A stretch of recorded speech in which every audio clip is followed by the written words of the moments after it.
All right, welcome back to Hand-ufacturing. We are back in Korea where lots of great makers are there, generationally so. And this is the process of making a giant golden Buddha statue. Okay, there's some money in religion, isn't there? A lot of money. A lot of money. So let's see what this is. We did a little Buddha in a previous video, and now this is a Gigantor. Again, I'm not a foundry guy. I've only got less than 100 hours in the foundry.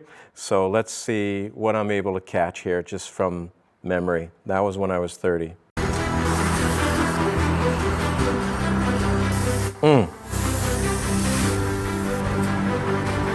Oh, melting copper wire. Wow.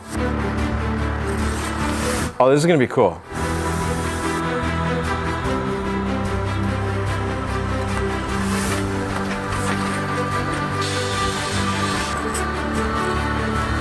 Okay.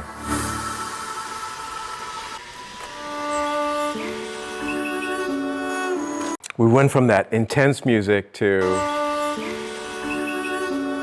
yeah. This looks like a multi-generational facility because you can tell by the buildup on the walls, right, that it's not one guy's life. Also, by the time somebody has heavy equipment, it's a multi-generational operation.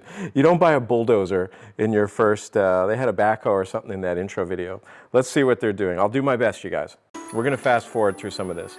Kay's already got his feet up. Stay awake, stay awake. You don't have to.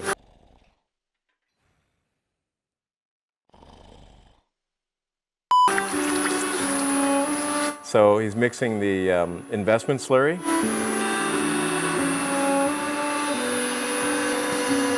I don't know why they haven't cleaned that. The container's getting smaller and smaller. So this is their sand that has an epoxy in it or some sort of adhesive that makes that sand bind. So when they pack it together, it's going to be like a cement. Man, times 100.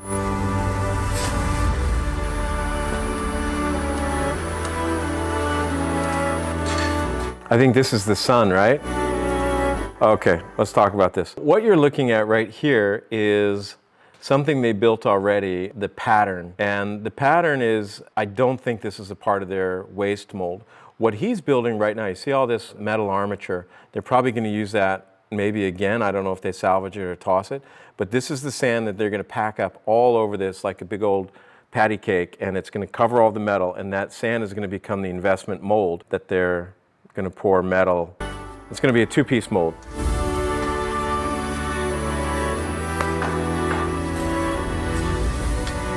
I don't have any idea of the amount of cost for materials, especially overseas. Oh, it's the dad now. Okay. He's got to work between that bar to get the detail. It's not easy.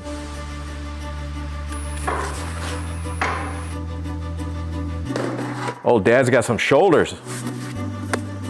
All right, these are the pouring gates, those pipes. And these are the, whoops, let's see, these are the handles. They're gonna be, that's how they're gonna manipulate the mold. You're gonna let that cure. Okay, so basically this is I can already tell, this is the base of the Buddha or whatever they're doing. It's a half round, and they're jumping between different patterns.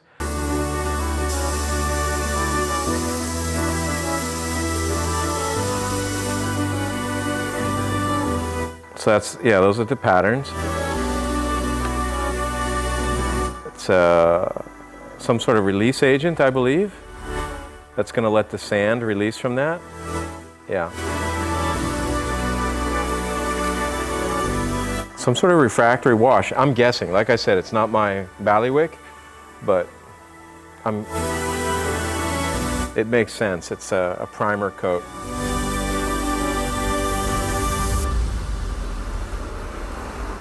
There's nothing fast about this.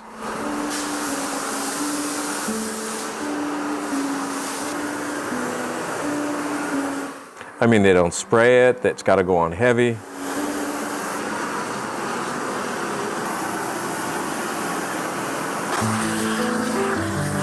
Oh, look at that.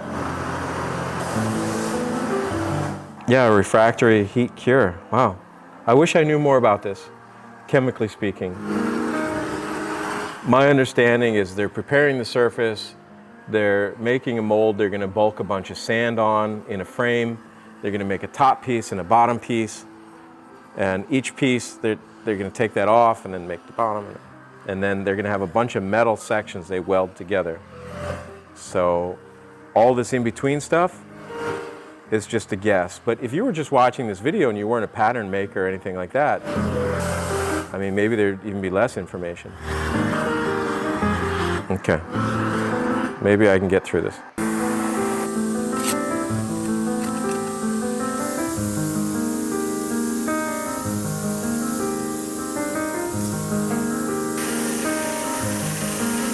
Okay, so they've built up a mold.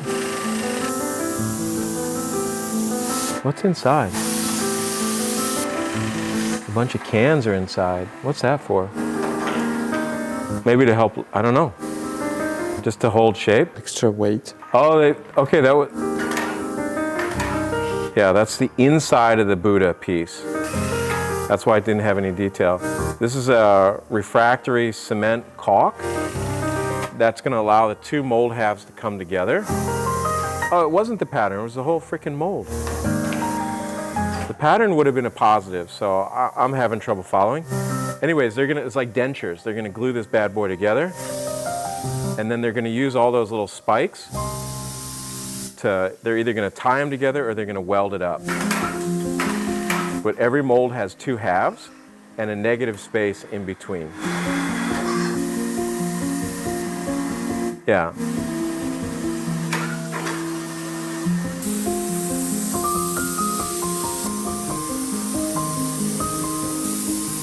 That'll keep the metal from leaking out the sides. Because the molds distort a little bit. They're together, but they're not perfectly together.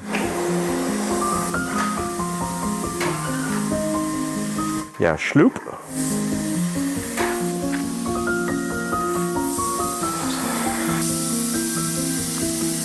I wonder how many pieces this Buddha is.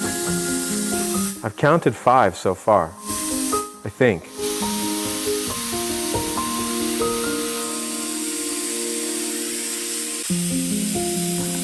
We should look on their website for how much their Buddhas cost.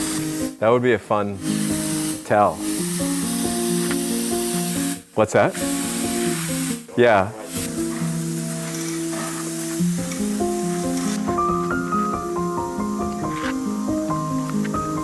That's a helpful technique. You know, you watch someone do a few minutes of something and you think, oh, he's just laying down some wire. But this dude goes home tired. It's like road construction workers, you know, the big joke is, oh, there's 8 guys standing around. Well, everybody looks like they're standing around when you pass them at 60 miles an hour. But they're there all fucking day. Okay. I don't know if that wire's gonna hold. I would weld some brackets on there.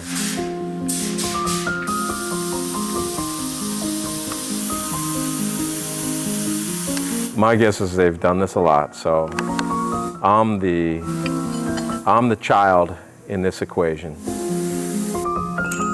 That dad looks like he's seen some shit, doesn't it? Like,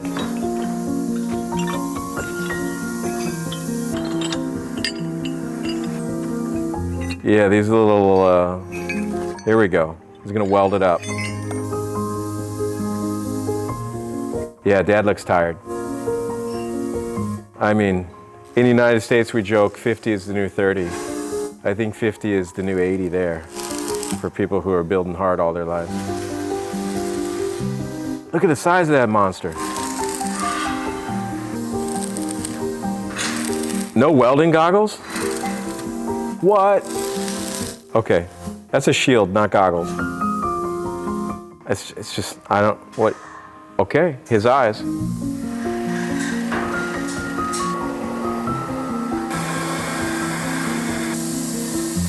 You know, it's interesting. People with eye trouble don't always realize they have eye trouble. My friend's grandma was approaching in her 90s, and she had cataracts, and she went in for cataract surgery. And they fixed her vision, and they were like, Grandma, how are you feeling? And she's like, good, but I don't know, I just look so tired and old now, you know, because she never, she never saw the wrinkles. I mean, bad vision was good for her at 100. This is amazing. Their whole shop is probably like 5 feet of dirt.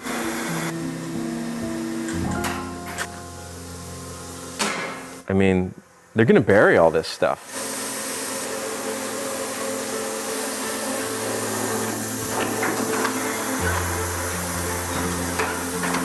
This is like half new school, half old school.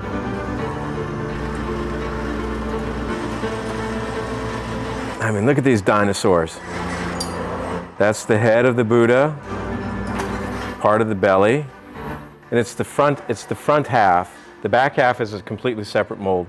This is the base. This is the first base that sits under the body with the tin cans.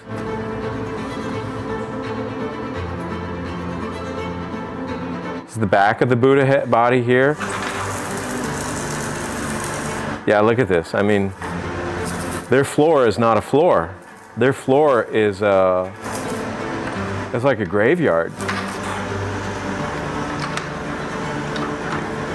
I mean, what do you just casually buy a $100,000 backhoe? No. Yep.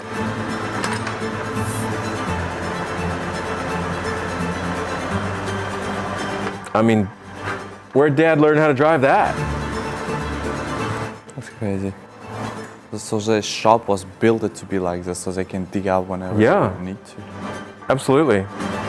But I mean, there's all these other skills that they have to have that seem like nothing. Oh, I got to be able to drive equipment indoors and not crash into my own expensive shit. And if he hits that mold, that's it. He's done. He just cracked it. The blanket's keeping the stuff from going in there. I mean, I bet you this guy could like open a beer bottle with this thing. Old Pop, you rock. The guy's my age. And I'm popping him? Unfair comment. It's Master Pop. Sensei Pop. I got a lot of respect for these guys. You know, you see them like at the market and you just think some old dude buying vegetables. Oh man. This guy knows stuff. I want to talk about that. This is where the business world and the art world collide, because the business world is a lot about appearances and presentation. You're at a board meeting, the business people are wearing suits. The art guy, he's probably not wearing a suit. It's not his language. He doesn't give a shit about the suit. Why would he have a suit? He's digging ditches. And so there's a visual disparity between the guy who the business needs to hire because he knows how to do things, and there's this gap of translation between how does this guy talk to the business people, because these people are looking for skills, but also somebody that they understand all of the value propositions. Oh, well, he looks messy, his haircut's not there. So there's a disconnect between the business guys thinking that this guy isn't sophisticated. And really, his world is extremely sophisticated, but he just travels in a different world. The amount of calculations and mental thought that he has to go through to think 10 steps ahead is just like someone thinking 10 steps ahead over here in business. He's just not dealing with HR political bullshit as work. He's making something as work. So there's it's hard to tell how much someone knows by looking in the arts, that's for sure. I've been in those meetings.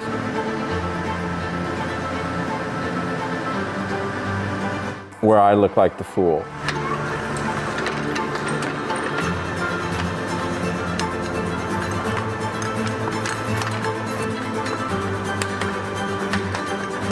Okay, they're burying stuff, we get it. All right, we're running the metal. Copper wire, right, I guess. Scrap. They're heating the crucibles.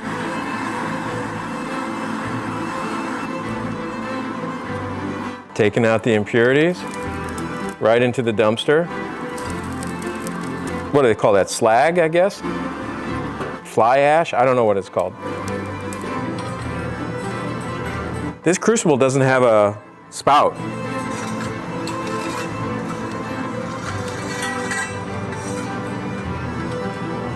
It looks pretty thin walled. This one looks heavy, but not. Man, he's right by that heat. There's two old guys in there. And they look same. Is it the same guy? I think Or they're no, brothers. you think it's father, son, and son? I think it's brothers. Or brother, brother, son? Probably. I mean, that's a dangerous moment right there.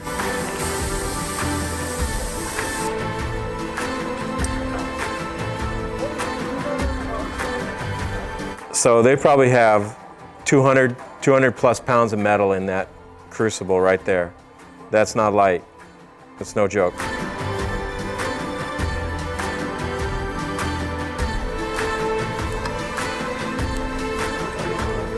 Yeah, see, look at that. They spread it out to 3 guys.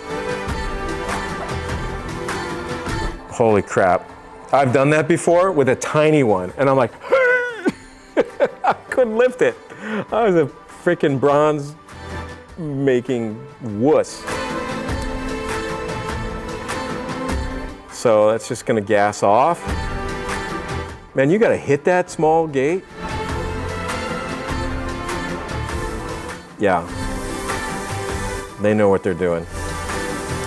It looks messy, but this is somebody who is running this lava geometry. And that is so hot, you have no idea. Unless you've been right there. So one time there's a Finkel and Sons foundry, used to be in downtown Chicago. I think they moved out and used to be like 20 acres of foundry. And they would make these giant metal pieces, like giant, like from here to here, and they'd be this molten steel.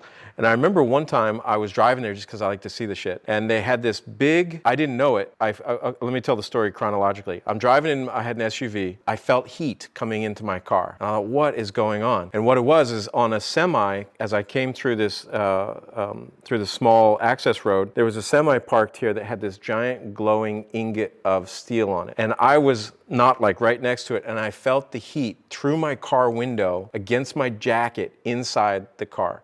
And they would put them out in the winter to cool down and stuff like this. I'm like, how is this not catching that trailer on fire? It is this much heat that you could feel it through a closed car. That's what this is happening. These clothes are no protection. You may as well be freaking in a diaper here. It offers nothing. Those silver suits are not only reflective for the heat, but the metal rolls off them. How do they see where they're doing? I mean, Scout's honor, this is not easy to do. You're tipping that ladle, and then by the time you're at the 4th one, it's like instant exhaustion. And again. I mean, the young guy's struggling, and the old man's got some chops. Do you see the gases come out on that one side? That's the air burning off, right? You gotta have an exit or else your mold goes. So there's their day's work. Well, actually months of work. Or weeks, I don't know, I can't tell. All he's thinking right now is, let me go home and eat. And so time has passed. They let this cool, and you know, what happened at this point. Whether the casting worked out or not, he has to accept all the flaws or the successes. I'm gonna fast through this breakaway moment here. You get it. They're gonna bust this apart. They're gonna make a lot of trash. Where's my cursor? And now, oh, we missed something. Beg your pardon. This is the sun medallion behind the Buddha. I don't know what it's called. It's like a crest that goes behind. They're gonna bust this mold open.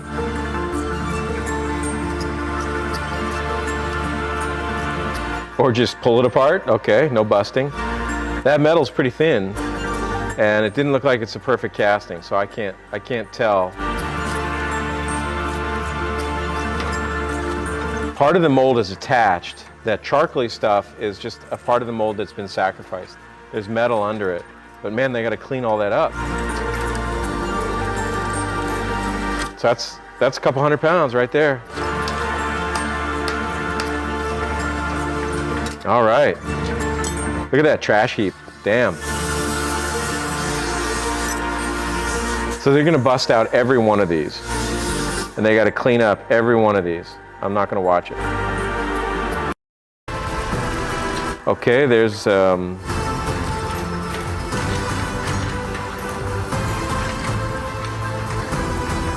before they used to do it with block and tackle. Okay. This is the, what do you call it? Not the lily, but the, I don't know.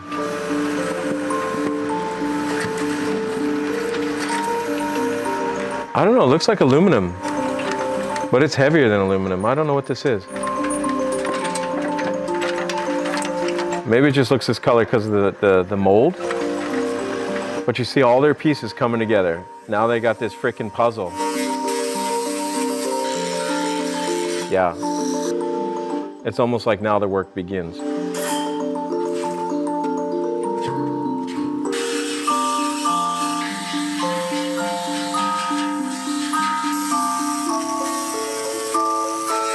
Wow, even Mom's getting in on it.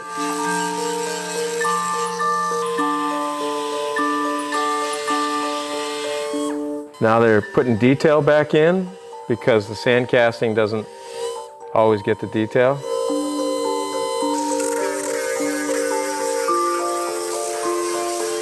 To me, it looks like a really rough casting, but it may be exactly what was expected.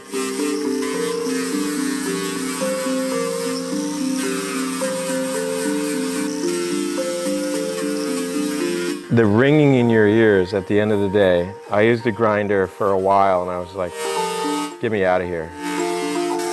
I'm too soft for this kind of work. I like building things, but I really appreciate my 5 senses. So,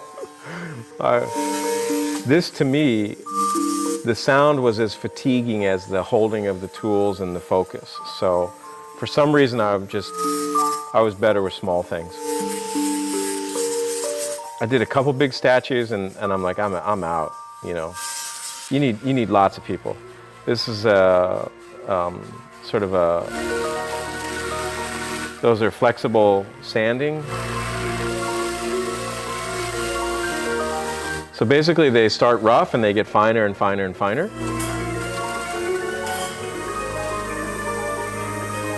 Is this a guy or a girl? I can't tell. You know, there's something about that. I think that when a kid understands what their parents do for work, there is a natural respect. I think that there is a lot of kids who just don't know what their parents do. They don't know how hard their day is or their job is, and so it's easy to, the dad says, clean up your room, and the kid's like, da da da da da. But in a household where the family is working together, I don't think there's disrespect like that. There's probably disagreement galore, but there's a lot more respect for, if dad's not here, I don't know how to do that. You know, I can't do that. I haven't learned that. There's an understanding of the appreciation of someone's knowledge. My dad was a physician. How would I possibly know what he knows? I mean, I can't tell by looking. Are you a good doctor? Are you clever? Are you okay? I mean, I can't tell. So there's a disconnect. But when you're building stuff, it's really, I think there's a different family dynamic. And some kids just get me away, you know, I can't take it.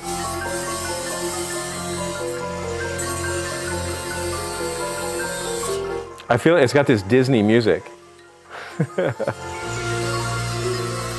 Like a Sorcerer's Apprentice.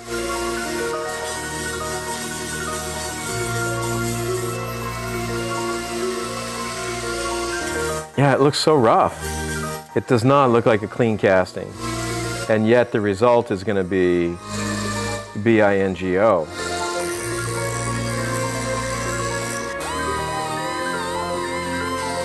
I didn't see them do any sandblasting.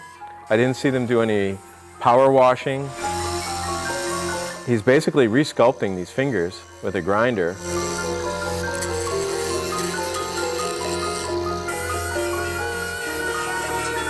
They're gonna have to weld out those, fill in those holes. Those tools are, that sound is so irritating to be around all day.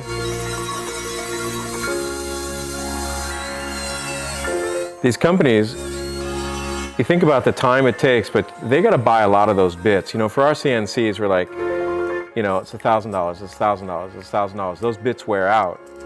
And because if you don't have sharp tools, you're wasting your time. Nice job. I mean, for what it is, even those splits are going to get fixed.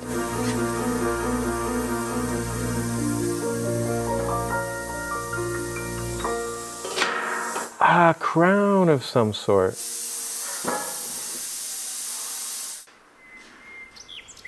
Oh man, what happened to that one? Jiggity dog.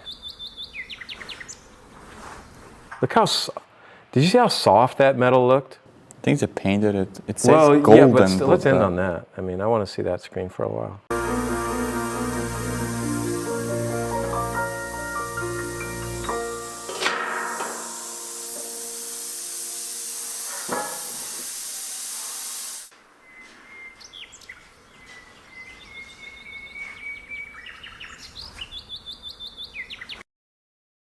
Yeah, it doesn't even look like metal. All right, so you know in my closings I got a little bit of mold stuff to say. Sometimes I bitch, sometimes I appreciate, but the tradition of craftsmanship is what we just watched here. There's the father passing things on to the son. To me, it's amazing that they could make one style of things and that lasts generations. You know, this is the religious art type of the story. And who knows what their personal beliefs are, but they're making something for someone else's beliefs. And I really wish that some craftspeople had the ability or the time to make their own art. And what you're looking at here is the reason why craftspeople don't always make their own art. Why? Because they're fucking exhausted. I mean, this is what it comes down to. How do you have energy left to make your own stuff after doing this all day long? It's a job. It's not, to them, it's not always the beauty of the craftsmanship. So I have a great appreciation, as I always say, for people that are building things, and especially in an environment that is generation to generation. The interesting thing here is in the United States, or should I just say with YouTube, is that information can be passed on in a much broader base, that a couple videos can pass on to skipped generation. My son, and I don't have a son, I don't have to teach them because I can leave a legacy on film now, and that maybe something of interest will catch someone else that I'm not even related to. So my hope is that platforms like this expand this and keep some things alive. And alive doesn't mean preserved and fossilized. Alive means that somebody like Kay, a young mind, he's going to see it, he's going to be like, well, that's how the old people did it. I'm going to do it better. And he brings his own breadth and understanding to it and makes an improvement rather than just staying still, and that's what my father did.